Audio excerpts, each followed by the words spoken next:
राधे राधे, जय श्री कृष्ण। नमस्कार दोस्तों, स्वागत है आपका मेरे यूट्यूब चैनल पे। तो आज मैं आपको सुनाने जा रही हूँ कोकिला व्रत की कहानी। तो चलिए शुरू करते हैं। प्राचीन काल में दक्ष राजा ने महायज्ञ का आयोजन किया और सबको निमंत्रण भेजे। सभी देवताओं और ऋषियों में ऐसा कोई न था जिसे बुलाया न हो, परंतु उन्होंने अपने जमाई शिवजी को निमंत्रण नहीं दिया। राजा दक्ष की बेटी सती शिवजी की पत्नी थी। उन्होंने आकाश मार्ग से अनेक विमान जाते हुए देखे, जिसमें सभी देवगण अपनी पत्नियों के साथ बैठे थे।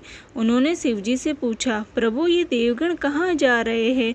शिवजी ने बताया, तुम्हारे पिता के यहाँ यज्ञ महोत्सव है, उसी में शामिल होने के लिए जा रहे हैं।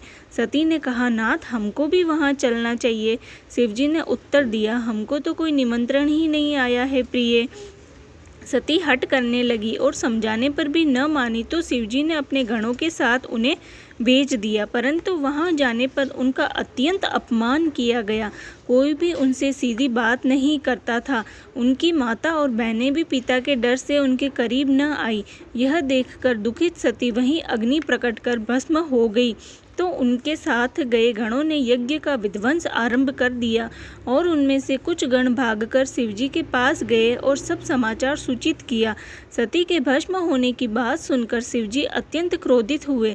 उन्होंने दक्ष यज्ञ विध्वंस करने के लिए वीरभद्र के साथ अपने गण की विशाल सेना भेजी।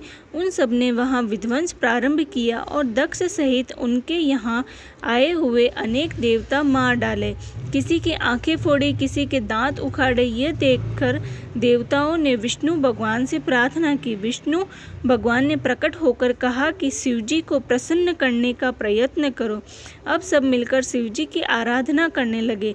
देवताओं की आराधना से प्रसन्न हुए शिवजी प्रकट हो गए। उनके आदेश से ब्रह्मा जी ने दक्ष के धड़ से बकरे का सिर लगाकर जोड़ दिया, जिससे दक्ष जीवित हो गए। इसी प्रकार अन्य देवताओं को भी जीवित किया गया।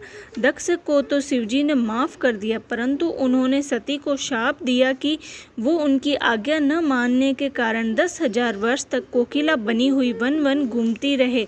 इस प्रकार सती 10,000 वर्ष तक कोकिला बनी रहकर फिर पार्वती के रूप में उत्पन्न हुई और ऋषियों के आज्ञा अनुसार आषाढ़ के दूसरे मास भर व्रत रखकर शिवजी का पूजन किया। इससे प्रसन्न हुए शिवजी ने पार्वती के साथ विवाह कर लिया, इसलिए इसका नाम कोकिला व्रत हुआ।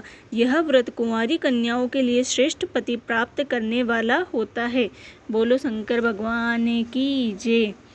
ऐसे ही सभी व्रत की कथा कहानियाँ सुनने के लिए प्लीज़ मेरे चैनल को सब्सक्राइब कर देना। नीचे दिए गए रेड बटन को दबा देना।